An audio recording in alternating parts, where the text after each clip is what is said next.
আজকে ছিল কক্সবাজারে আমাদের একদম শেষ দিন। আর এই শেষ দিনে কক্সবাজার ছেড়ে যেতে আমাদের সত্যিই খুব খারাপ লাগতেছিল। এই সমুদ্রের গর্জন, এই মনোরম দৃশ্য আর এই সুন্দর হোটেল সবকিছু যেন ছেড়ে যেতে খুবই খারাপ লাগতেছিল, কিন্তু কি আর করার, আমরা এসেছি যে 4 দিনের জন্য, আর আজকে আমাদের যেতেই হবে। আজকে যেহেতু আমাদের কক্সবাজারের লাস্ট ডে, আমাদের হোটেল রুমের চেক আউট ছিল 11টায়, বেলা 11টায়। আর আমাদের রাত্রে বাস ছিল, রাত 11টার টিকিট কেটেছিলাম আমরা। এই জন্য আমরা ভাবতেছিলাম যে সারাদিন আমরা কোথায় ঘুরবো আর কোথায় থাকবো, এটাও প্ল্যানিং এর মধ্যেই ছিল। আসসালামু আলাইকুম এভরিওয়ান, আশা করছি সবাই খুব ভালো আছো। সো আমরা ব্যাগ আর ব্যাগেজেস সবকিছু গুছিয়ে নিয়ে আমরা বেরিয়ে পড়তেছিলাম একদম রেডি শেডি হয়ে।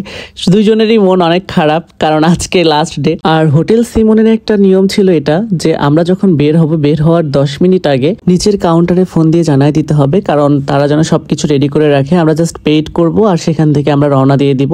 সেজন্য ফোন দিয়ে আমি জানিয়ে দিলাম। আর এখন এখানে চেক করলাম যে কিছু আছে নাকি, কিছু ছেড়ে যাচ্ছে কিনা। তো ঠিক সেরকম কল দেওয়ার সাথে সাথে তারা চলে আসলো আমাদের ব্যাগগুলো নামিয়ে নেওয়ার জন্য। সত্যি বলতে কক্সবাজার এসে এবার ভীষণ ভালো সময় কেটেছে। যদিও বৃষ্টির সিজনে এসেছি, বাট একটু পরপর বৃষ্টি, আবার একটু পরপর আবহাওয়াটা পরিষ্কার হয়ে যাওয়া, সবকিছু যেন অনেক বেশি সুন্দর ছিল। তো ফার্স্টেই আমি লকারে আমার ব্যাগগুলো দিব, যার কারণে আমি লকারের ওখানে সাইন করে নিলাম। রাত 11টায় যেহেতু বাস, সো 10টা পর্যন্ত আমার এই ব্যাগগুলো লকারে থাকবে, সেটার জন্যই আমি একটা সাইন করে দিলাম। আর এই হোটেল সিমুন থেকে চেক আউটের যা যা ফর্মালিটিস আছে সবকিছুই পালন করলাম। পালন করে আমি এখন দাঁড়ায় আছি। এই ইন্টেরিয়রটাও অনেক বেশি সুন্দর, খুব ভালো লাগছে ইন্টেরিয়রটা। সো আমি চাইলে যদি বাইরে অনেক বেশি বৃষ্টি হয় বা বাইরে বেশি ভালো না লাগে, তাহলে এখানে এসে বসে টাইম পাস করতে পারবো, কারণ এখানে অনেকগুলো সোফা রাখা রয়েছে। সবগুলোই হোটেলে যারা আসে এবং এই হোটেল থেকে যারা যায় তাদের জন্যই। দেখতে পাচ্ছ যারা বসে আছে পিছনে, তারা হয়তো কেউ বিকাল 3টার গাড়িতে চলে যাবে, কেউ বিকাল 2টার গাড়িতে চলে যাবে, তাই তারা সেভাবে বসে রয়েছে তাদের গাড়ির অপেক্ষায়। তাদের গাড়ি যখন আসবে তখন তারা সেখান থেকে বেরিয়ে যায়, তাদের বাসে উঠে পড়বে। জেইনের অনেক আইসক্রিম খেতে মন গেল, তাই আমি তাকে একটা আইসক্রিম কিনে দিলাম।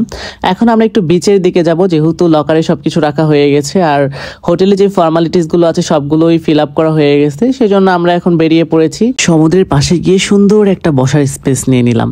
আর চারিদিকে দেখো সবাই কত ছবি তোলা নিয়ে ব্যস্ত, আবার কেউ বাদাম খাচ্ছে আশেপাশে বসে।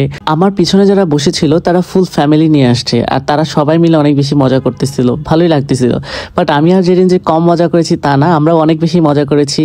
মানুষের কে কিভাবে এনজয় করতেছে সেটা দেখছি, নিজেরা এনজয় করেছি। তো সবকিছু মিলে অনেক ভালো একটা সময় এই কক্সবাজারে এসে এবার কেটেছে। আর এখন আমি একটু সমুদ্রের কাছাকাছি যেতে চাচ্ছিলাম। জেরিন বারবার বলতেছে সমুদ্রের বেশি কাছাকাছি যেও না, তুমি জুতা পরে আছো, প্যান্ট পরে আছো, এগুলো ভিজে গেলে আবার সেই লকার থেকে লাগেজ বের করে আবার তোমার রেডি হতে হবে। তো খুব ভালো একটা সময় কাটলো।